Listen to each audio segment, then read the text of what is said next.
Assalamualaikum warahmatullahi wabarakatuh.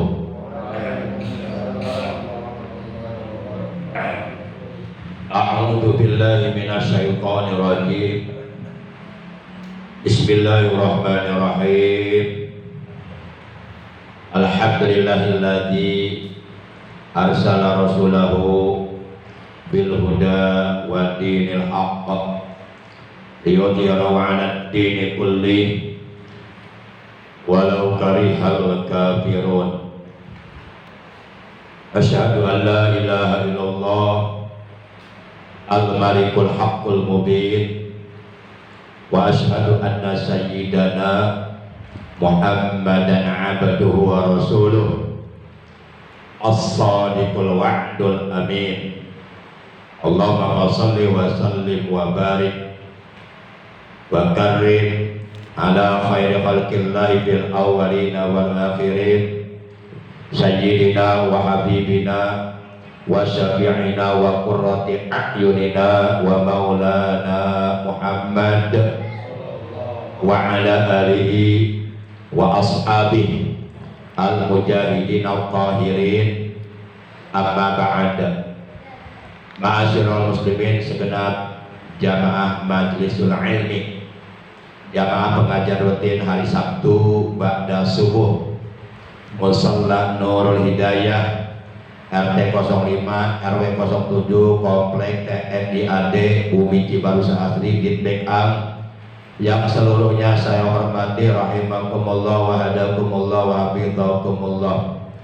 Puja dan puji syukur selalu kita panjatkan kepada Allah yang Maha Ghafur. Salawat teriring salam semoga tetap dilimpahkan selalu atas kekasihnya Allah, panutan kita yang mulia, Nabi Agung, baginda tercinta Nabi besar Muhammad Sallallahu Alaihi Wasallam, beserta seluruh keluarga beliau, para sahabat beliau dan seluruh pengikut beliau. Tentunya pengikut beliau yang tetap setia kepada beliau, yang tetap cinta kepada beliau, yang tetap istiqomah menjalankan segala perintah beliau, mengamalkan sunnah-sunnah beliau, melaksanakan ajaran Islam yang telah diajarkan oleh beliau. Semoga kelak di hari kiamat kita dan keluarga kita, juga saudara-saudara kita semuanya mendapatkan syafaatul ujmah dari beliau, mendapatkan air telaga beliau di hari kiamat, mendapatkan keselamatan di hari kiamat, dan dikumpulkan di hari kiamat bersama rombongan para sholihin. Amin ya Allah ya rabbal alamin. Ma'asyiral muslimin rahimakumullah wa hadakumullah wa hafidhakumullah. Sebagaimana biasa kita awali pengajar rutin kita pada pagi hari ini dengan pembacaan Ummul Quran dan dengan pembacaan sholawat atas Nabi kita tercinta. Pahalanya dari kedua bacaan tersebut yang akan kita baca, kita hadiahkan untuk seluruh ahli kubur keluarga kita, terutama untuk kedua orang tua kita, juga guru-guru kita dan saudara-saudara kita. Sekaligus kita bermunajat kepada Allah Ta'ala Azza wa Jal, semoga dengan barokah, karomah, mujizat, kemuliaan dan keagungan dari surah Al-Fatihah dan barokah dari bacaan sholawat atas kekasihnya Allah, semoga anak-anak kita, cucu-cucu kita, ponakan-ponakan kita, saudara-saudara kita yang sedang dalam keadaan menuntut ilmu di pesantren dan ataupun di lembaga-lembaga pendidikan Islam yang lainnya, dan ataupun di perguruan tinggi Islam, semoga mereka oleh Allah dipanjangkan umurnya dalam taat ibadah kepada Allah, selalu disehatkan zahir batinnya, dimudahkan, dilancarkan dalam mencari ilmu, dan diberikan ilmu yang bermanfaat untuk mereka, ilmu yang barokah, yang disertai hidayah, dijadikan orang-orang yang soleh, yang berguna bagi agama dan bangsa. Yang sedang sakit, semoga oleh Allah disembuhkan dari sakitnya dan diberikan kesehatan yang barokah untuk beribadah kepada Allah.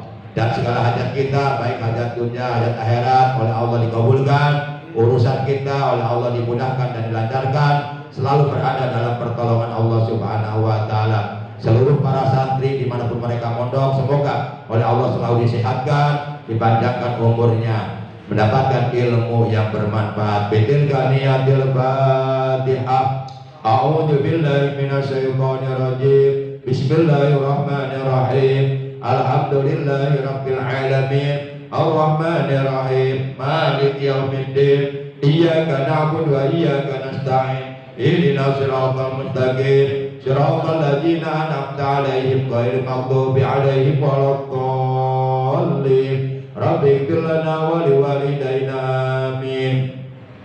Shalli wa sallim daiman ala Ahmad. Shalli wa sallim daiman ala Ahmad wal ali wal ashabi man qad wahada wal ali wal ashabi man qad wahada wa habub nabiyaka sum'atim qadarahu wa bakhal bidinika ma yura bika mazamu wa habub nabiyaka sum'atim qadarahu wa bakhal bidinika ma yura bika mazamu. Salli wa sallim daiman ala Ahmad. Salli wa sallim daiman ala Ahmad wal ali wal ashabi man qad wa'ada wal ali wal ashabi man qad wa'ada.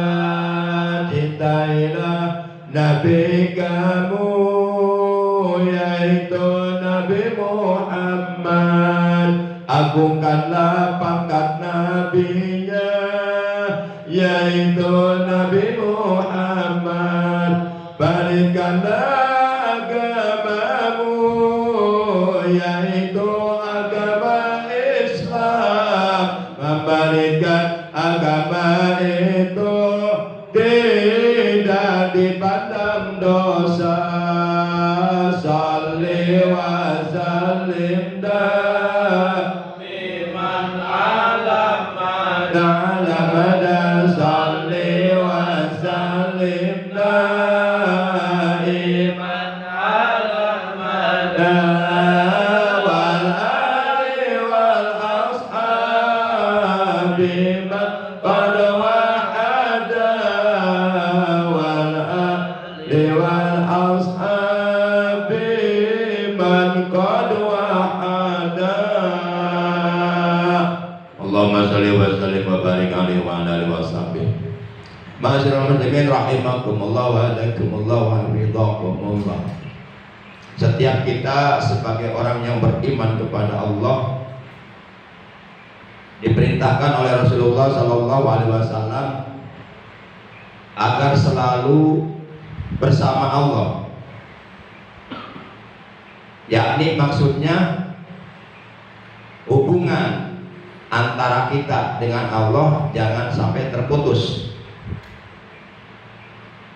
Jadi secara vertikal hablum minallahnya disambung terus, jangan diputus. Bahkan kalau bisa kita berusaha untuk selalu dekat kepada Allah, untuk selalu merasakan kehadiran Allah dekat di dalam kehidupan kita. Artinya kita selalu merasa diawasi oleh Allah. Kita harus bisa merasa dilihat oleh Allah, sehingga hal ini akan menjadi benteng pertahanan diri kita dari melakukan perbuatan maksiat. Ketika seorang hamba Allah sudah bisa merasakan kehadiran Allah dekat dalam hidupnya, ketika seorang hamba Allah sudah merasa selalu dilihat oleh Allah, selalu dimonitor, dipantau oleh Allah, maka tentu apapun yang akan dia lakukan tentu dia berhati-hati. Terlebih-lebih ketika akan melakukan perbuatan-perbuatan yang dilarang oleh Allah. Dia tidak akan melakukan perbuatan yang dilarang oleh Allah karena dia merasa dilihat oleh Allah. Dan Allah pasti akan membalas atas perbuatan buruknya nanti di akhirat. Para jamaah yang dimuliakan oleh Allah Subhanahu wa Ta'ala. Jadi kapanpun dimanapun kita harus merasa dilihat oleh Allah. Apapun yang kita lakukan, apapun yang kita perbuat, apapun yang kita kerjakan, baik atau buruk, semuanya dilihat oleh Allah. Dan pasti kelak di alam akhirat Allah akan memberikan balasannya. Sebagaimana Allah menegaskan dalam Al-Quran surat Az-Zalzalah ayat 7 dan 8, "Faman ya'mal misqala dzarratin khairan yarah, wa man ya'mal misqala dzarratin syarran yarah." Maka barang siapa yang berbuat amal kebajikan walaupun sebesar zarah, yarah, nah niscaya ia akan melihat balasannya di akhirat, yaitu berupa pahala-pahala yang mulia yang Allah sediakan di dalam surga, sehingga hidupnya bahagia di dalam surga. Dan sebaliknya, barang siapa yang berbuat keburukan, berbuat dosa, berbuat jahat, melakukan perbuatan-perbuatan yang dilarang oleh Allah, melakukan perbuatan-perbuatan yang dimurkai oleh Allah, melakukan perbuatan-perbuatan yang dibenci oleh Allah, ya walaupun seberat biji zarah, ya niscaya ia pun akan melihat balasannya berupa azab Allah yang pedih, azab Allah yang menyakitkan, azab Allah yang sangat menyengsarakan nanti di alam akhirat, yaitu di dalam neraka. Para jamaah yang dimuliakan oleh Allah Subhanahu wa Ta'ala, dalam sebuah hadis yang diriwayatkan oleh Imam Abu Daud bahwa Rasulullah Shallallahu Alaihi Wasallam beliau bersabda, "Kun ma'allah, fa'ilam takun ma'allah, fakun ma'aman kana ma'allah, fa'innahu yusiluka ilallah." Kata Nabi, kun, jadilah engkau ma'allah, itu selalu bersama Allah. Bagaimana caranya supaya kita selalu bersama Allah? Caranya pertama, seluruh perintah-perintah Allah kerjakan sesuai dengan kemampuan kita masing-masing. Ketika seorang hamba Allah sedang dalam keadaan mengerjakan perintah Allah, itu artinya dia sedang bersama Allah, sedang melakukan perbuatan yang diridhoi oleh Allah, sedang berada dalam ridho Allah. Itu yang pertama caranya agar kita selalu bersama Allah. Maka kerjakanlah perintah-perintah Allah, jangan ditinggalkan. Ketika seseorang meninggalkan perintah Allah, berarti dia sedang memutuskan hubungannya kepada Allah. Berarti dia sadar tidak sadar sedang menjauhkan dirinya dari Allah. Itu yang pertama. Yang kedua, kata Nabi, perbanyak berzikir kepada Allah, perbanyak mengingat Allah. Kapan saja, di mana saja, perbanyak berzikir kepada Allah. Di dalam masjid berzikir berbanyak, di luar masjid juga berzikir kepada Allah. Itu yang kedua. Sebagaimana Rasulullah pernah bersabda, wasilul ladzi bainakum wa baina rabbikum bikasrati dzikrikum lahu ta'ala. Wasilul ladzi bainakum, sambunglah hubungan di antara kamu, wa baina rabbikum, dan di antara Tuhanmu yaitu Allah, bikasrati dzikrikum lahu ta'ala, dengan cara memperbanyak zikirmu kepada Allah Subhanahu wa Ta'ala. Terlebih-lebih selesai sholat fardu 5 waktu, untuk menjaga hubungan kita dengan Allah, maka kita diperintahkan berzikir setiap selesai sholat fardu 5 waktu. Sebagaimana firman Allah dalam Al-Quran surat An-Nisa ayat 103, "Fa'idza qadaytumus shalah fadhkurullaha qiyama wa qu'uda wa 'ala junubikum." Maka apabila kalian telah menyelesaikan sholat kalian, hendaklah kalian berzikir kepada Allah atau wiridan, baik dalam keadaan berdiri maupun dalam keadaan duduk dan ataupun dalam keadaan berbaring bagi yang sedang sakit. Ma'asyiral muslimin rahimakumullah wa hadakumullah. Yang ketiga caranya agar kita selalu bersama Allah, selalu berada dalam ridha Allah, selalu berada dalam rahmatnya Allah, selalu berada dalam ampunan Allah, selalu berada dalam perlindungan Allah. Caranya yang ketiga, kita harus mau berkumpul dengan orang-orang yang sudah dekat kepada Allah, yaitu para kekasihnya, para wali, para aulia Allah, para solihin, orang-orang yang soleh, orang-orang yang ahli ibadah, orang-orang yang ahli qiyamul lail, orang-orang yang ahli membaca Quran, orang-orang yang ahli berzikir. Nah, kita harus mau duduk berkumpul bersama mereka agar kita selalu tetap berada bersama Allah. Ini perintah Nabi, kun ma'allah, jadilah engkau bersama Allah. Lalu bagaimana kalau umpama kita belum bisa menjadi orang yang selalu bersama Allah? Kata Nabi, fa'ilam takun ma'allah fakun ma'aman kana ma'allah. Fa'ilam takun ma'allah, jika engkau tidak bisa menjadi selalu bersama Allah, fakun, maka jadilah engkau ma'aman, selalu bersama orang, ma'allah, yang selalu bersama Allah. Jadi kalau kita belum bisa mendekati Allah, dekatilah orang-orang yang sudah dekat kepada Allah.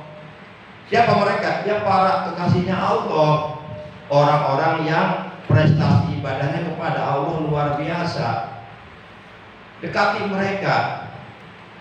Fa'innahu yusiluka ila Allah. Karena sesungguhnya dengan cara engkau mendekati orang-orang yang sudah dekat kepada Allah, maka engkau akan terbawa menjadi dekat kepada Allah. Itu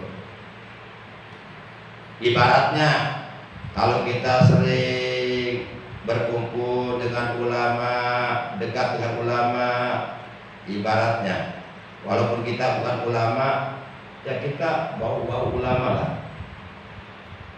Walaupun kita bukan ustadz, tapi sering ikut ustadz, sering berkumpul dengan ustadz, sering ngaji ustadz, ya kita jadi bau-bau ustadz. Lumayan bau ustadz daripada ustadz bau nggak pernah mandi.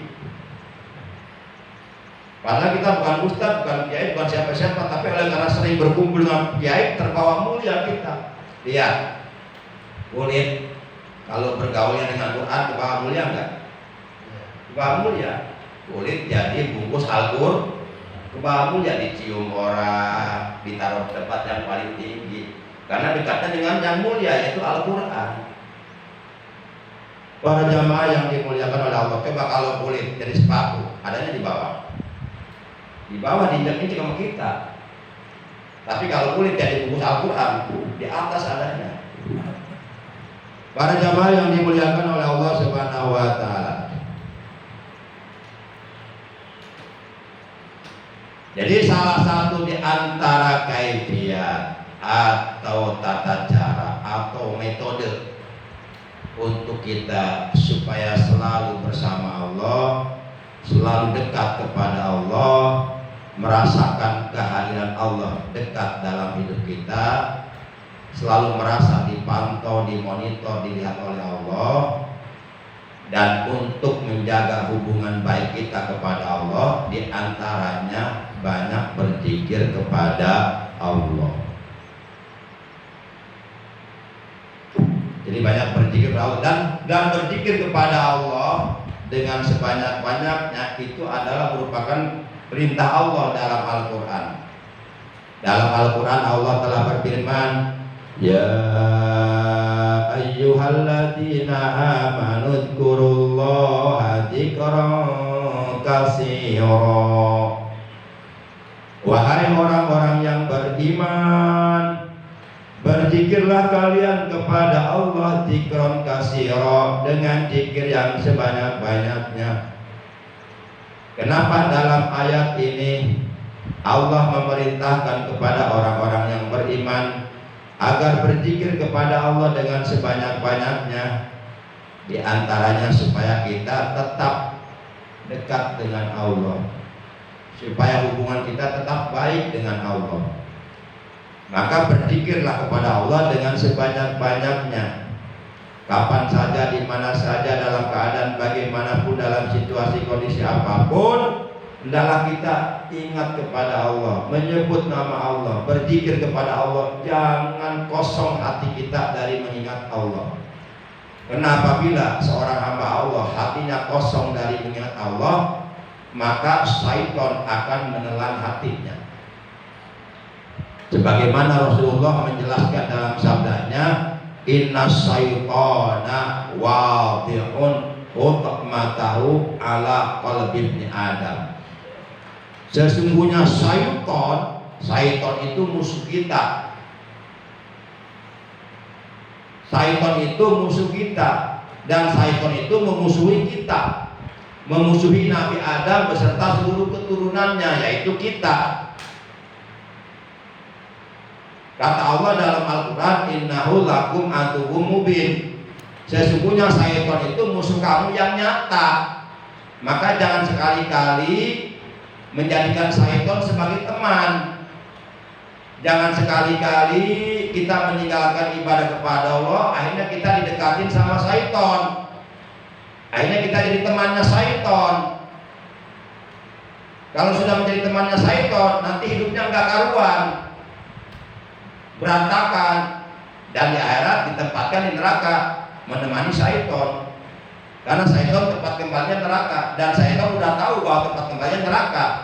Makanya syaitan berusaha mengumpulkan teman sebanyak-banyaknya dari golongan anak cucu Nabi Adam.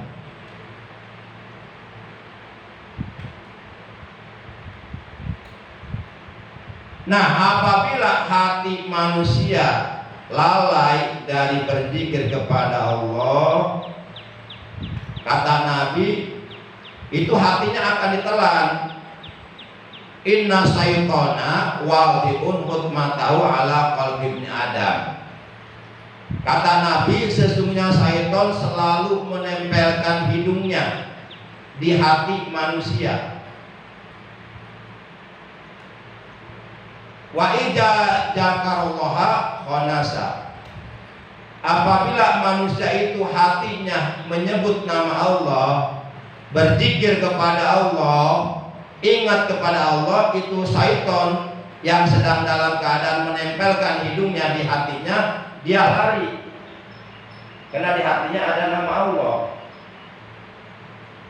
lari dia. Dan sebaliknya, apabila hati manusia lalai lupa kepada Allah, iltaqoma qalbahu, maka syaitan akan menelan hatinya. Kenapa ini? Maka syaitan akan menelan hatinya. Yang dimaksud syaitan menelan hatinya, jadi syaitan itu akan menguasai hati manusia. Kalau hati manusia sudah dikuasai oleh syaitan, maka dengan sangat amat mudah, dengan sangat amat leluasa, syaitan akan menggerakkan seluruh anggota badannya untuk melakukan perbuatan-perbuatan yang dilarang oleh Allah. Karena hatinya sudah dikuasai syaitan. Sedangkan hati yang berada di dalam dosa itu sebenarnya menjadi raja. Nah, kalau rajanya aja sudah dikuasai oleh syaitan, otomatis pasukannya yang bernama kedua mata, yang bernama kedua telinga, yang bernama kedua tangan, yang bernama si Abdul Goplak, yang bernama kedua kaki, itu semuanya akan dikendalikan oleh syaitan untuk melakukan perbuatan-perbuatan dosa. Karena sang raja sudah dikuasai oleh syaitan, yaitu hati. Karena apapun yang kita ucapkan, apapun yang kita kerjakan, itu semuanya adalah merupakan pencerminan hati kita. Itu semuanya mengikuti kata hati kita. Kita ngaji karena memang hati kita ingin ngaji. Para jamaah yang dimuliakan oleh Allah Subhanahu wa taala. Maka kata Allah, ya ayyuhalladzina amanu dzkurullaha dzikran katsiran. Wahai orang-orang yang beriman, berzikirlah kalian kepada Allah dengan zikir yang sebanyak-banyaknya. Kalau perintahnya dengan zikir yang sebanyak-banyaknya tanpa hitungan. Lalu bagaimana kalau dihitung? Boleh, nggak apa-apa. Berarti kemampuan kita segitu. Tapi kalau sebanyak-banyaknya tanpa hitungan. Kalau masih bisa dihitung berarti belum sebanyak-banyaknya. Saking banyaknya nggak kehitung gitu. Kemudian di ayat yang lain juga Allah berfirman, wadzurullaha katsiran la'allakum tuflihun.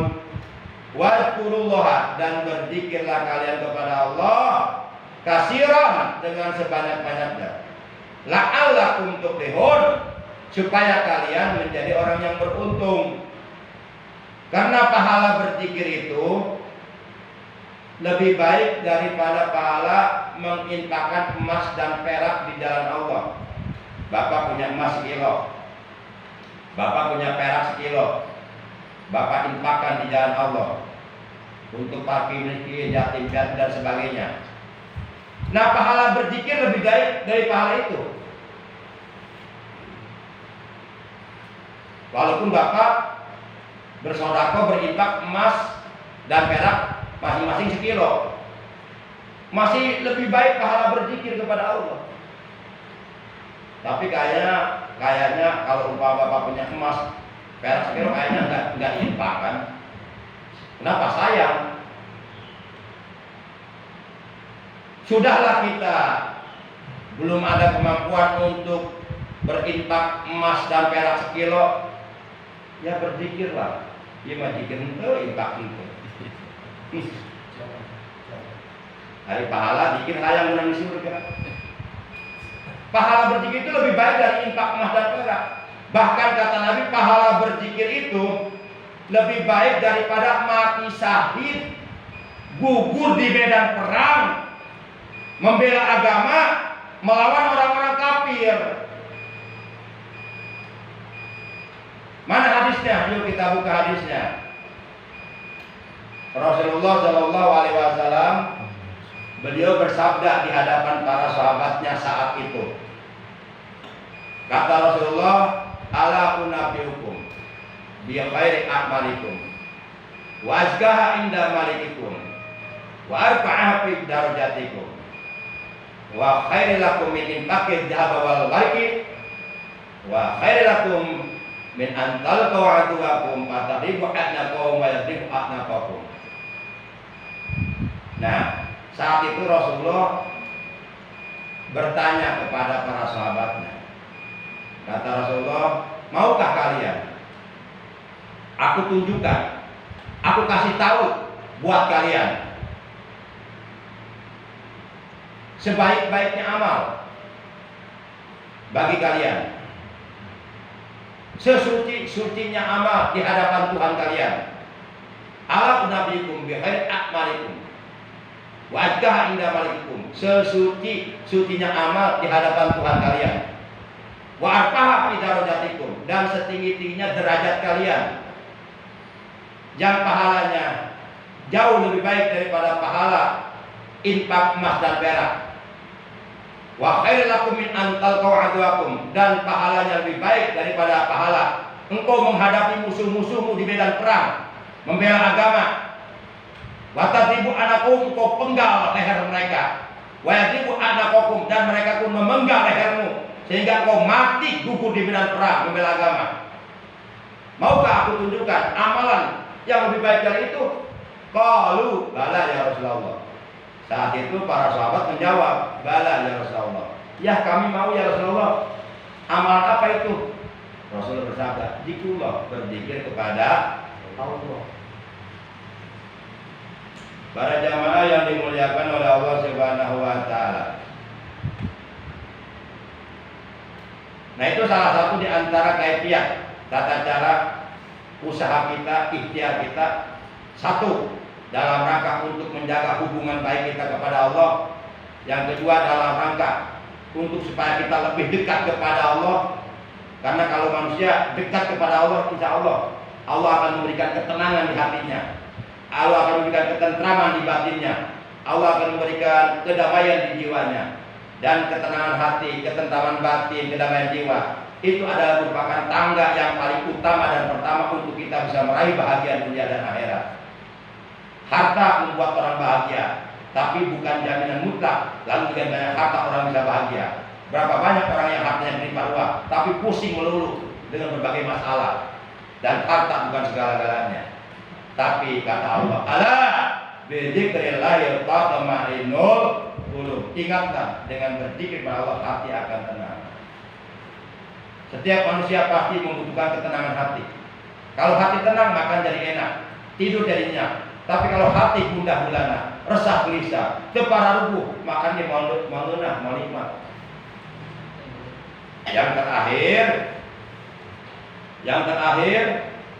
qala al-Imam Al-Qutub Al-Habib Abu Bakar bin Muhammad bin Umar As-Segaf radhiyallahu ta'ala anhu. Telah berkata Al-Imam Al-Qutub Al-Habib Abu Bakar bin Muhammad bin Umar As-Segaf radhiyallahu anhu, ia berkata, wal qalbu idza faqida dzikra adlam li'anna al-qalba khaliya min dzikri kal baitil mudlimil khaliyi minasyirat. Kata Habib Abu Bakar bin Muhammad bin Umar As-Segaf, apabila hati manusia kosong atau kehilangan berzikir kepada Allah, maka hatinya akan menjadi gelap. Karena sesungguhnya hati yang kosong dari berzikir kepada Allah itu bagaikan rumah yang gelap gulita, yang kosong dari penerangan, tidak ada lampunya. Sebuah rumah tentu akan sangat gelap gulita di malam hari ketika nggak ada penerangan, nggak ada lampu. Nah demikian pula hati manusia kalau kehilangan berzikir kepada Allah, nggak pernah mau berzikir kepada Allah, dunia melulu yang dikejar, nanti step by step, walilan kawilan, lama-kelamaan hatinya akan gelap. Wadzikru qurbatul Allah, dan berzikir kepada Allah adalah merupakan pendekatan diri kita kepada Allah. Walahun nurul masruk fil qalbi, dan berzikir kepada Allah itu mempunyai cahaya yang memancar dalam hati. Jadi kalau manusia hatinya suka berzikir, nanti hatinya akan ada cahaya yang memancar di hatinya, terang benderang hatinya, sehingga dia dapat melihat dengan jelas mana yang hak, mana yang batil, mana yang salah, mana yang benar, mana yang baik, mana yang buruk, mana yang harus dikerjakan, mana yang harus ditinggalkan. Dia tahu jelas itu. Jadi dia melihat sesuatu bukan hanya mengandalkan mata kepala, tapi juga mengandalkan ketajaman mata hati. Itu maksudnya kalau sering berzikir kepada Allah, akan ada cahaya memancar dalam hatinya. Walau taksiru fi jilail qulub, dan berzikir kepada Allah itu mempunyai asar, mempunyai pengaruh dalam penerangan hati. Kama qala Al-Habib Abdullah bin Husain bin Tahir, sebagaimana Al-Habib Abdullah bin Husain bin Tahir juga mengatakan, inna dzikrallahi lil qalbi syifa. Inna dzikrallahi lil qalbi syifa. Sesungguhnya berzikir kepada Allah itu menjadi obat hati. Hati yang sedang resah, gundah gulana, galau, udah cepat ambil air wudhu, salat 2 rakaat, berzikir sebanyak-banyaknya, beristighfar sebanyak Allah, insya Allah akan hilang resah gelisahnya. Kemudian sesungguhnya berzikir kepada Allah itu menjadi pencuci hati. Sebagaimana Rasulullah bersabda, inna likulli syai'in siqalah wa siqalatul qalbi dzikrullah. Sesungguhnya bagi tiap-tiap sesuatu itu ada alat pencucinya, dan alat pencuci untuk membersihkan hati kita dari kotoran-kotoran hati, dari noda-noda hati yang diakibatkan dari perbuatan dosa yang kita lakukan sehari-hari. Alat untuk mencuci, membersihkan hati kita, kata Nabi, adalah dzikrullah, berzikir kepada Allah. Yuk kita bersihkan hati kita dari sifat-sifat tercela yang ada dalam hati, sifat hasud, sifat hikid, sifat ujub, sifat riya, sifat anania, sifat takabur dan sebagainya. Bersihkan semuanya itu dengan cara terus hantam berzikir kepada Allah. Nanti semuanya akan terkikis. Kira-kira jelas nggak deh? Nah, tinggal diamal. tinggal amalkan. Ya. Samratul ilmi al-amal. Buahnya ilmu adalah amal. Al-ilmu bil amalin kasyajari bila sama. Ilmu tidak diamalkan bagikan buah tidak bagikan pohon tidak berbuah. Jadi nggak ada manfaatnya. Karena tujuan daripada mencari ilmu untuk diamalkan di dalam kehidupan kita sehari-hari. Insya Allah kalau ilmu diamalkan sekecil apapun kita mengamalkan ilmu itu akan mendatangkan keberkahan, akan mendatangkan kebaikan bagi kita dunia dan akhirat kalau ilmunya diamalkan. Tapi kalau ilmu tidak diamalkan itu akan menjadi laknat, akan diazab oleh Allah. Orang yang berilmu tidak mengamalkan ilmunya kelak di hari kiamat akan dibangkitkan oleh Allah dari kuburnya dalam keadaan terkurung dari besi neraka yang menyala-nyala. Nauzubillah min dzalik. Baik para jamaah, oleh karena sudah habis waktunya, mari kita tutup taklim kita pada kesempatan pagi hari ini dengan ucapan hamdalah. Alhamdulillahirabbil alamin. Subhanakallahumma wa bihamdika asyhadu an la ilaha illa anta wa annaka la syarika laka astaghfiruka wa atubu ilaik. Astaghfirullah rabbal baraya astaghfirullah minal khataya astaghfirullah rabbal baraya astaghfirullah minal khataya. Rabbana zidna ilman nafi'an wal hidayah wal barakah. Allahumma barik lana fi kulli ma a'taitana. Allahumma ighfir lana dzunubana wa li walidayna warhamhuma kama rabbayana shighara wa li abaina wa ummahatina wa ahmamina wa ammatina wa ajdadina wa jaddatina wa li auladina kullihim wa li ikhwanina wa li akhwatina wa li qarabatina wa li ustadina wa li muallimina wa li masyayikhina wa liman hadana wa hadaina ilal khair wa liman ahsana ilaina wa li jami'il muslimina wal muslimat wal mu'minina wal mu'minati ahya'i minhum wal amwat. Ahlik man fi alati salat Islam wal muslimin fi Indonesia wa fi Palestina. Rabbana atina fid dunya hasanah wa fil akhirati hasanah wa qina adzabannar. Wa sallallahu ala sayidina Muhammad wa ala alihi wa sahbihi baraka wa sallam. Subhana rabbika rabbil izzati amma yasifun wa salamun alal mursalin walhamdulillahi rabbil alamin. Adana Allah wa iyyakum ajmain. Wassalamualaikum warahmatullahi wabarakatuh.